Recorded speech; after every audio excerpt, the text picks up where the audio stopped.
Well, the judges have started to rule, and it feels like it's coming in waves. And we're going to dive into that because this affects Ripple, Voyager. There's so many things happening right now that could affect the crypto markets, maybe in a positive way, though I still think we have a little bit of downturn ahead of us. We'll dive into all that for you guys. My name is Paul Barron. Welcome back into Tech Path. This is going to be a good one today. I do want to thank our sponsor, Kraken. If you're looking at getting into doing spot trades, or maybe you're getting into crypto the first time, you want to buy your first Bitcoin or first Ethereum, whatever it might be, check out Kraken. It is one of the platforms I use along with others, but this is one of those. When I'm not doing self-custody, this is a place where I will go to look for some liquidity on a sale or on a purchase. So check it out. Use our link below. It's very simple and very easy. It does help the channel out. All right, so let's get into a couple of things here around what has happened in a short period of time. First of all, Powell is taking arrows, man. I mean, this guy is just getting shot at left and right.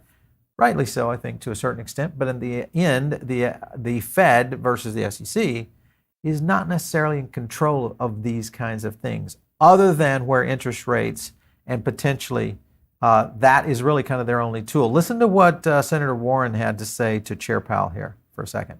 Raising interest rates as you plan, unemployment will be 4.6% by the end of the year. It's not an intended consequence. But it is, and it's in your report, and that would be about 2 million people. If you could speak directly to the 2 million who you're planning to get fired over the next year, what would you say to them? Inflation is extremely high, and it's hurting the working people of this country badly, all of them, not just 2 million of them. And we are taking the only measures we have to bring inflation down. And putting 2 million people out of work is just part of the cost, and they just have to bear it?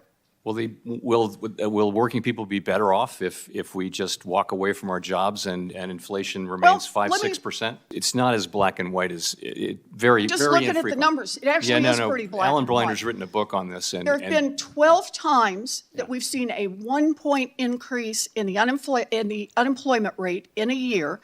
How many times did the economy fail to fall into a recession after doing that? Out of 12 times. I think the number is 0. I think the number is 0. That's exactly right. Right now, the unemployment rate is 3.4%, which is the lowest in 54 years. And we actually don't think that we need to see a sharp or enormous increase in unemployment to get inflation. I'll stop it right there because he's talking about the adjustment from the labor aspect, because this is one of the things that we talk about here that could be that trailing indicator is jobs. We have already seen that. Credit, of course, we've already seen come to reality.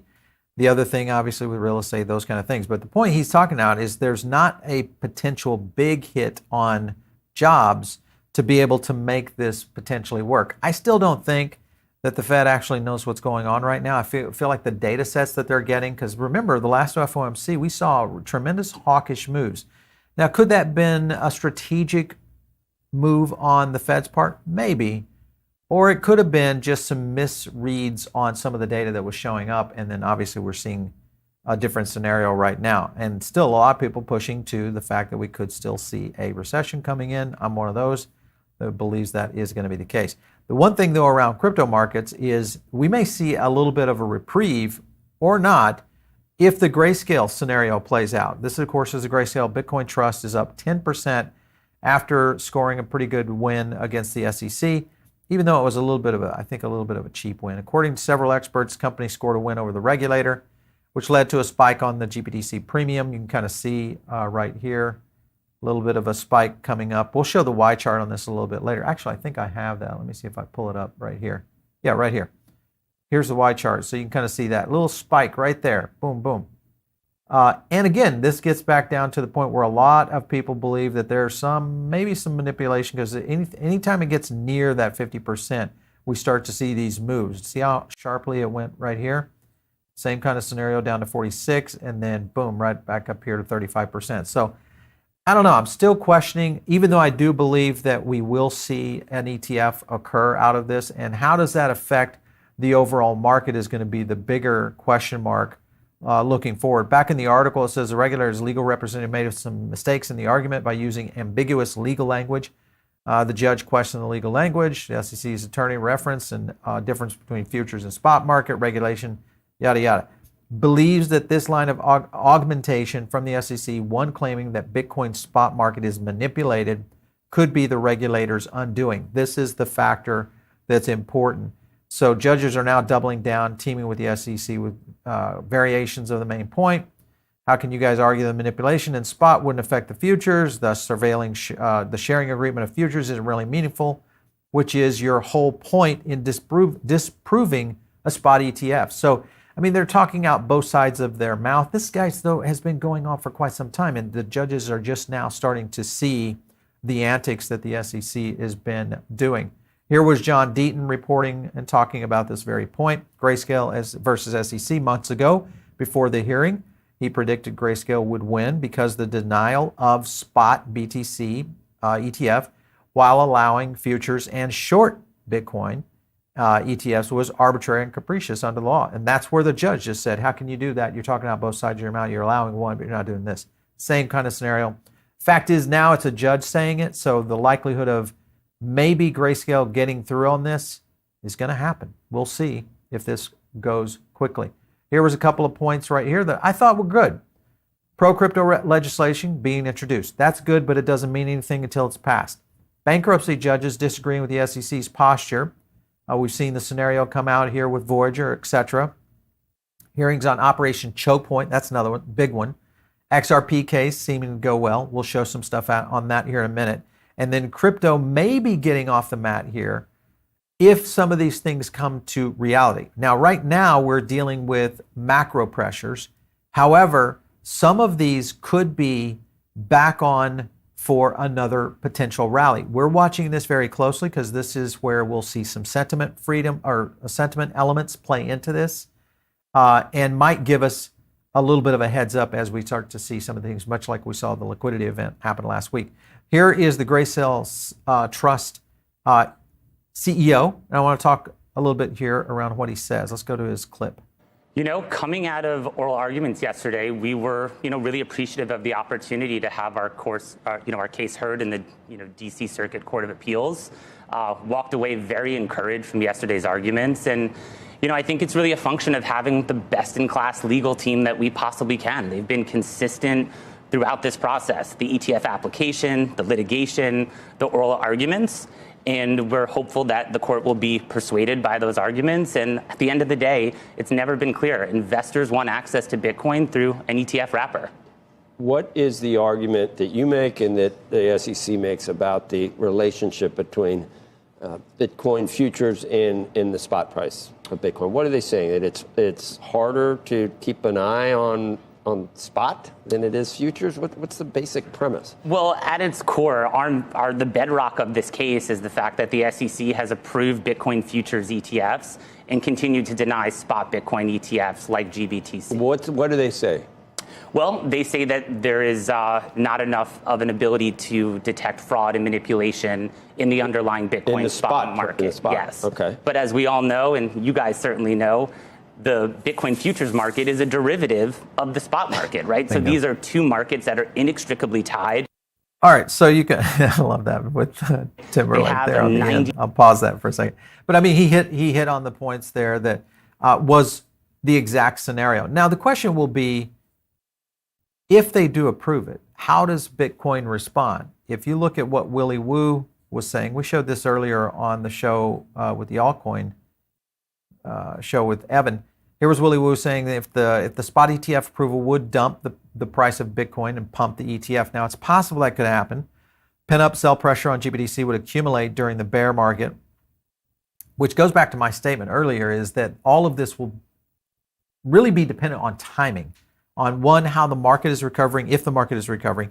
And it goes back into that cyclical scenario of bear markets versus what we'll see in that rising bull market, the early stages of the bull market. Those are usually the times in which we see some of these scenarios play out. This could be strategically planned by Grayscale. I would put it ahead of what DCG could be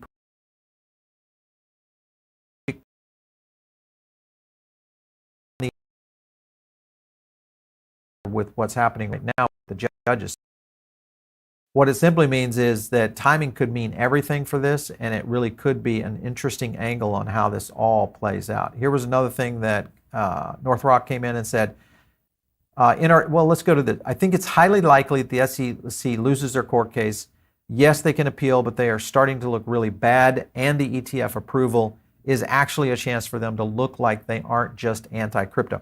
That's another scenario. This may be one of those that they give up because they have potential of playing out into the crypto markets, meaning we could see a lot more actions, Wells notices, et cetera, going into exchanges, into a lot of projects, DeFi, et cetera. All of those could be playing out. They may come down to the point and say, this is an easy loss to take. Let's take this one. Look as though because they'll be able to reference back to this saying, hey, we're very pro, even though this is a spot ETF. So it's a little different, but at the same time, it could posture and do a little bit of virtue signaling for the SEC. All right, so here's Brad Garlinghouse, Ripple exec, voices confidence after the SEC defeats this week. Some of the thing he hits on right here, Tuesday was shaping up not so great week for the SEC, ruling on Voyager, which we know about that one, with Binance on the approval, on acquisition, ruling the issue with Grayscale, what they're talking about. Let me zoom up on those tweets. It's only Tuesday, all happening right now. And this was, of course, Stuart Alderati talking about that as well. Yesterday's opinion from the court on Ripple's SEC's proposed expert opinions. We'll show that in a second. There's a clip from John Deaton that I want to give you guys right now that aligns with it, but it also gets into some other aspects of how mainstream media has an agenda. This is the thing I say all the time. There is an agenda at play right now. It is a system that is being rigged. The question is, how do the banks and does the SEC and the government play into this? We just don't know.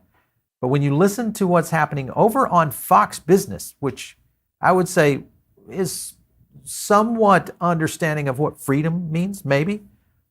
But listen to what they say in this interview right here. And then they filed motions and they tried to kick me off, and you're still here. Lost. And we got a good victory last night. Okay, so victory last night was the judge basically said, here's some, you can have these expert witnesses, SEC can have these expert witnesses.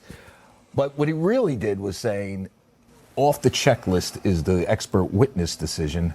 The next decision could be summary judgment, correct? Which means she might rule from the bench either in favor of Ripple or the SEC. Absolutely, Charlie. This was a Darbert motion. Ripple has 10 expert witnesses, and the SEC has 5. Both sides challenged their experts in saying they should be excluded. The victory we got was there was an expert the SEC was offering who was going to testify as to what XRP holders thought in their head when they purchased XRP. Of course, he never interviewed one single XRP holder in his entire career. Yes, this guy has ESP, huh? And he received a $3 million contract from guess who? The SEC. Oh, nice. To serve as a witness. And so the judge excluded that part of his testimony that he's not going to be allowed. To your point, though, some people believed that the decision on Darbert motions on expert witnesses could come down simultaneously with the summary judgment motion. So I tweeted out yesterday that I wouldn't be surprised if we get a decision any day now or within a couple of weeks. And let's be real clear here. If the SEC wins, says, and that they hold Ripple liable for selling XRP, which was an unregistered security, big thing. That means just about every crypto, except for maybe Bitcoin, and maybe even Bitcoin, could be considered a security. Correct? Well, I mean, Gensler's come out and said that Bitcoin is the only one he's comfortable saying is a commodity. Right. So I think you could take Bitcoin off the table now, for that. Let's just say the SEC wins this. And a lot of people think they will, given what happened with Sam Bankman-Fried, that it's going to be hard for a judge to basically side on in crypto's favor. Does it have a ripple effect through the industry in the sense that how does that make Coinbase? That means Coinbase. That means Binance, all brokered unregistered securities. Aren't they kind of on the hook? Well, it's going to be a huge precedential value if the SEC wins, because when you look at XRP, it was created in 2012. It was the third largest cryptocurrency in the world when the SEC sued Ripple. It was traded, Charlie, Cheryl, for 7.5 years in the United States and around the world openly and fairly without any interaction from the SEC. And then the SEC comes in 7.5 years later, after it was declared convertible virtual currency by the FinCEN, right, and declared by FSOC as virtual currency, by the Government Accountability Office as a virtual currency utilized in a decentralized platform. After all of that, the SEC comes in after all those years. Okay, they still have a strong hand. If they win, that ripples throughout the industry. And that's what I was getting at. If XRP is deemed a security. Do you think they're going to win? No. I think the SEC is going to lose, but that doesn't mean Ripple's going to get an outright win either. But I think the SEC is going to lose at summary judgment because of the theory that they went with. Charlie, normally when you go after a promoter, you say, on this particular day, you made an unregistered securities offering or sell. And that particular transaction was a security, investment contract. And now they're saying that all sales of XRP, the token itself is a security. I think and that's the problem. See, John, this is why all eyes are on this case. By the way, and why Twitter blows up every time you come on the show. Just to point out, guys. I think the SEC is going to win. And I'll tell you, it's going to be a bad day for crypto if they win. Okay, right. we're going to put that dinner on that? Steak. Steak, you got it. Can I come? John Deaton, good to see you again. Thank you so much. Please, all right, keep us so posted on this. you It's really see a fantastic. little bit of what I wanted. The reason I wanted to play that out at its length is that most of mainstream media has no idea what's really afoot here. The fact that they were reaching for straws around the exchanges, the fact that they were going into the FTX debacle, all of these scenarios into the XRP case. This is a very basic, very focused case of why and what XRP is as a whole. And I think this is the scenario of the agendas that are afoot. The other scenario that plays into this is who's behind that potentially. That's where you could look at, of course, traditional finance, maybe something else from the aspect of even the SEC. We'll see. But a lot of this is playing into a very interesting scenario when it comes to mainstream media. So you guys need to keep an eye on this. This is something I just don't trust them, never have, but even more so now with what we're starting to see. Here was Meta Lawman. He mentioned a couple of things here that were very specific. Judge overruled the SEC objection. This is back to what Deaton was talking about, the SEC's objections on expert testimony that XRP is not treated as security in the IRS code. XRP should not, that was number two, is XRP should not be treated as security under generally accepted accounting principles, GAAP. And then XRP has a commercial utility in a number of use cases. This is all been overruled, meaning that the SEC cannot come in and do anything around these areas where the SEC's objections to that expert testimony occurred. All overruled. So these are all going to get a chance to see their day in court. And I think this also leans back into what John was talking about, is that we could see a summary judgment in a very, very short period of time. Court also dismissed civil complaint against MicroStrategy chairman and Bitcoin bull Michael Saylor. This is a good thing. District complaint sought, among other relief, monetary damages under the district's false claims for alleged failure of Mr. Saylor to pay personal income taxes. So that's all been dumped. Court did not dismiss claims against Saylor alleging Saylor's failed to pay personal income tax and interest and penalties. That's the only factor there. So this is good for MicroStrategy, but of course Michael would continue to deal with that. FTX Lawyers advisors submit nearly $40 million invoice for January's work.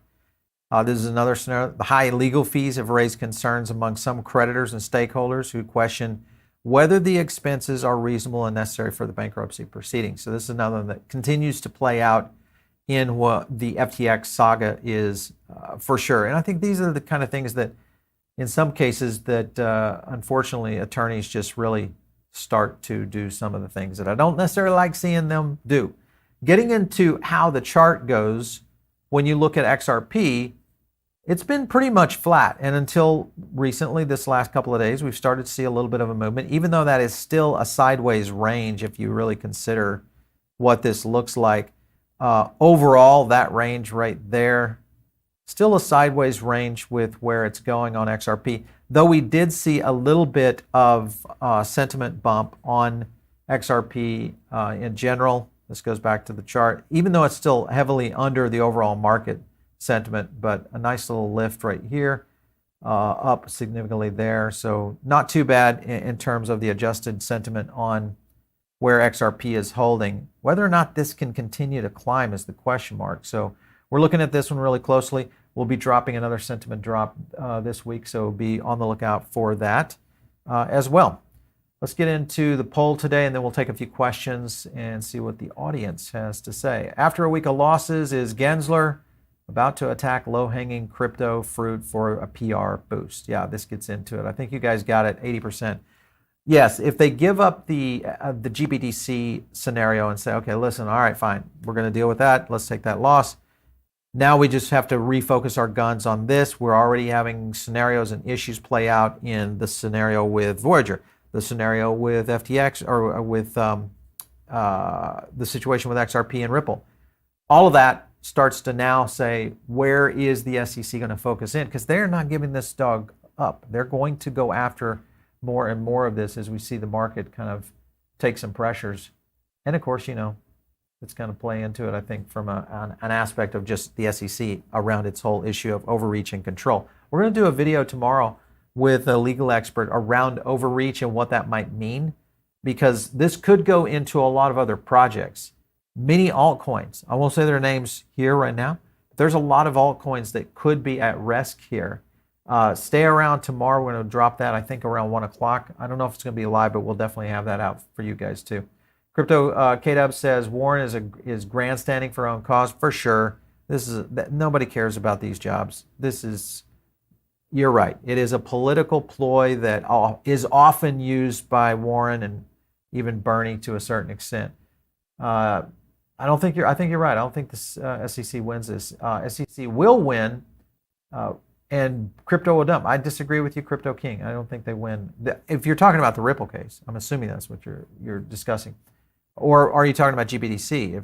Because I think they win both those scenarios, meaning the SEC doesn't win, but the defendants win. Before the SEC calls any token a security, it should have to prove how that token could actually register. Well, see, that would be the normal way to do things, but that is not the way the SEC does things.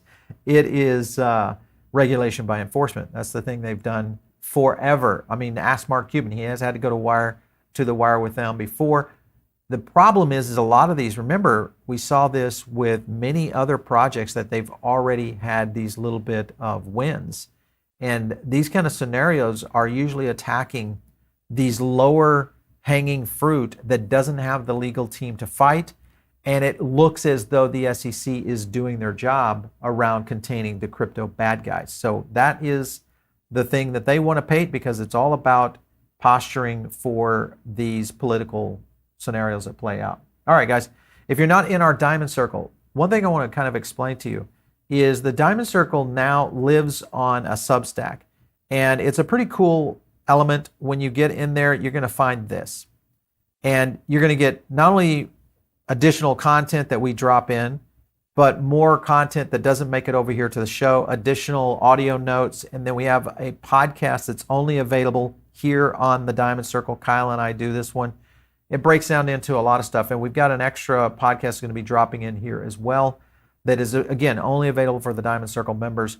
The other thing is you get CPI. If you become a member, you get CPI analysis where we break down all sorts of things, AVAX charts, Bitcoin charts, and it gets into videos into each one of these. So the whole tool set of the CPI, if you don't want to get into actually having to learn each one of those, this was an ETH sentiment analysis just the other day that showed the sentiment drop that we got into. So all that's available, pretty simple to do. All you have to do is just join. Very simple. All right, guys, if you want to reach me, it is out there on Twitter, @Paul Barron. We'll catch you next time right here on TechBat.